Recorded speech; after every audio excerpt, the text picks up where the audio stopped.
Welcome to the Bel'Veth Champion Spotlight. The Empress of the Void has finally arrived, and I'm very happy to discuss the abilities with you, talk about combos, and what I think she will be like in the jungle when she releases. I will go over the abilities and how they think they're going to work within the game specifically, and a little bit of a cheeky look at the combos and how you can use her to actually win games, either through her monstrous level skirmishing or maybe even a bit of a fishy split push.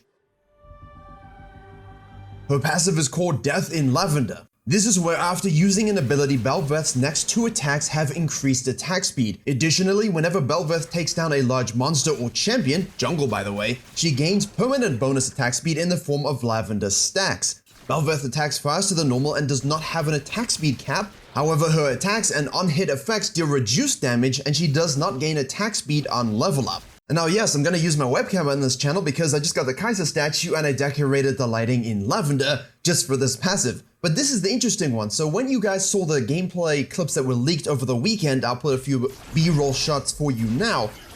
You would notice that she starts poking and prodding quite frequently and has a really high attack speed cap, and people were kind of speculating what that meant.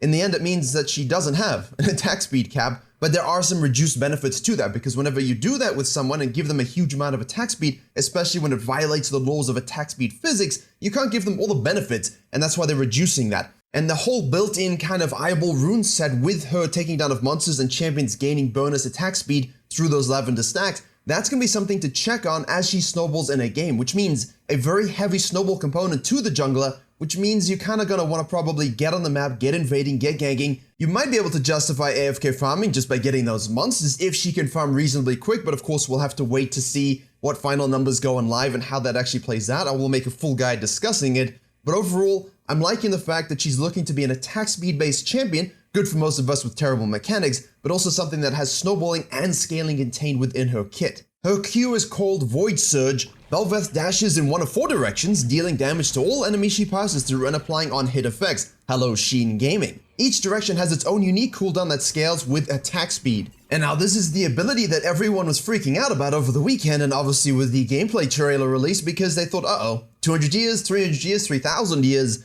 Akali, Aurelia, dashes everywhere. What are we gonna do? Well, fortunately, there's a bit of an Urgot leg refresh thing going on where each of those directions kind of has their own cooldown, but it does scale very interestingly with attack speed. So that's the second thing. Yes, we do get scaling attack speed from our passive from the lavender stacks, but you also get it from itemization. So any sort of itemization that might provide you some attack speed, and I'll talk about this in the final section, could be extremely beneficial for this extreme mobility. Obviously, if you hate it so much, just pick Talia and throw an E, and then she can't dash anywhere. And yes, you're welcome for the counter tips already, and you will see that it applies on-hit effects. So if you build any itemization with an on-hit passive or a Sheen, for example, then you're going to be celebrating quite a lot every time you hit this. Now, there is a very interesting interaction with this and your W, so we're going to jump into that ability next. The W is called Above and Below. Bel'Veth slams her tail down, or whatever that is, dealing damage, knocking up, and slowing enemies hit. Upon hitting an enemy champion, this ability reduces Void Surge's dash cooldown in the direction of the champion hit, and that therein is the combo I wanted to talk about. If you don't have mobility in the direction of a champion you're chasing, but you manage to hit your above and below knockup, then of course you have the ability to dash in. So anyone who plays Rust, you get it, it's exactly what we want to do. Hit LW, you can move on in and use your Q as mobility. Same thing with Bel'Veth, and obviously the benefit here is that you do slow them as well. So once they've not been knocked up, you do have the damage dealt, and then they are slowed, which means you should have, even if you use the dash once, the ability to auto attack a few times and make sure you finish off the target from there. It also allows setup for your team. You can have flash engages, as you would have seen for the combo animation I just put up. That's right, all about information and quality on this channel, so do subscribe if you enjoy that. Shameless shout out aside, let's go on to the E. Her E is called Royal Maelstrom. Bel'Veth channels a storm of slashes around her, gaining damage reduction, like a Warwick, and increased lifesteal. Each slash strikes the lowest health enemy within her Maelstrom, dealing more damage the more health they are missing. The amount of slashes scales with her attack speed. Now, the Royal Maelstrom ability is the one that people were kind of questioning what exactly is going on here when they were watching the gameplay footage. And that's because there's quite a lot going on, but she just stands still and, does a fiddlestick sucky animation. The thing is though, with the amount of slashes scaling with attack speed, it's going to be interesting to see how many actually, exist at level 1, 2, 3, 4, 5, 6, and then how many you can get the further you get into the game with your infinite attack speed scaling, and depending on what itemization you might happen to buy. The biggest thing though is while you do have damage reduction to, of course, avoid damage from Arcana, avoid damage from crucial, teamfight targets, just like a Warwick would, you also have the missing HP damage metric, which means you can use that as a pseudo-execute on champions that are just trying to run away and escape. And obviously having increased lifesteal means that most likely you're attacking someone, you're draining them in a way, and you actually come out ahead by healing. This typically indicates a more AD-focused build, but we'll have to wait for the full AD ratios and AP ratios for that. The next ability is, of course, her ultimate, and this is called Endless Banquet or Endless Text because there are 3 components we need to talk about. The passive of the ultimate, which means once you've ranked it up and hit level 6, this will be maintained no matter what. Every second attack against the same target deals additional true damage, stacking infinitely. Takedowns against epic monsters and champions leave behind a piece of Void Coral. Epic monsters from the Void, like Rift Herald and Baron Nashor, drop special Voidia Void Coral. But when you activate your ultimate, Bel'Veth consumes a piece of Void Coral and explodes. This slows and deals true damage to nearby enemies based upon their missing health. Upon consuming Void Coral, Bel'Veth temporarily changes into her true form. This is the monstrosity you all see. Consuming Void Coral left by epic monsters from the Void grants Bel'Veth her true form for an extended duration. So a lot of focus there on, of course, getting those neutral objectives. And it also causes minions that die in her presence to be reborn as faithful Voidlings. Voidlings are small minions that will serve Bel'Veth by marching down the lane in which they are spawned. Finally, what does true form mean? Well, that means when Bel'Veth unleashes it, besides having Kai'Sa be completely shocked by what she's watching and those tentacles coming out of the face and whatnot, she gains increased max health, out of combat movement speed, attack range, and total attack speed. So basically, Volibear ultimate with some attack speed and a lot more ugly. While in her true form, she also gains the ability to dash through walls with Q Void Surge. Now this is the 200 years ability that we were all promised by Riot August, except maybe 300 years, maybe 3,000 years, we'll have to see. But the most important thing that I'm going to note is that she doesn't seem to have any sort of map scaling except when she's in true form, wherein you can now use your Q to actually go through or over walls. That's what map scaling means.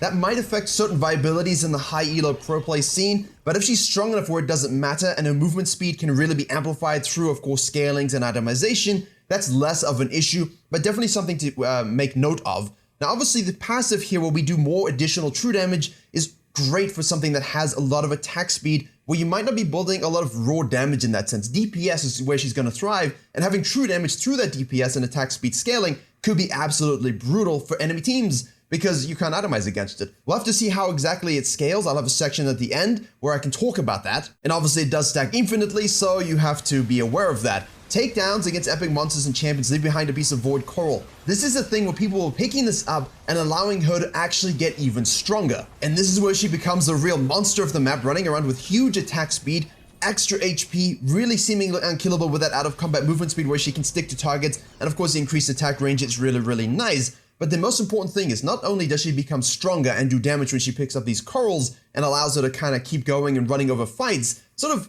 a Viego-Volibear hybrid kind of thing, you do have the ability here to also split push. So with the fact that minions that die in her presence become these little fishy voidlings, all of a sudden they will keep going in that direction, so you've got a sort of ghoulish Yorick factor as well. So when your team are not playing very well and you can handle anyone 1v1, as you should with this champion apparently, you also have the ability to simply straight up knock down towers. And I've been talking a lot about in my coaching, using your Diana, using those kinds of champions to create macro pressure on your sort of mid to low elo players, and they are forced to rotate and deal with you, or they're going to lose inhibitors and maybe even the game. Of course, you have to play properly, you have to understand macro, but it's great to see that she's not only being developed and released as a team fighting champion, which of course we saw in other gameplay footage, but also as something that can split push with her heavy attack speed. Obviously, there's reductions in the attack speed and in terms of limitations because of how high it can go. Again, it's uncapped, but the fishies just gave another aspect to this champion's design,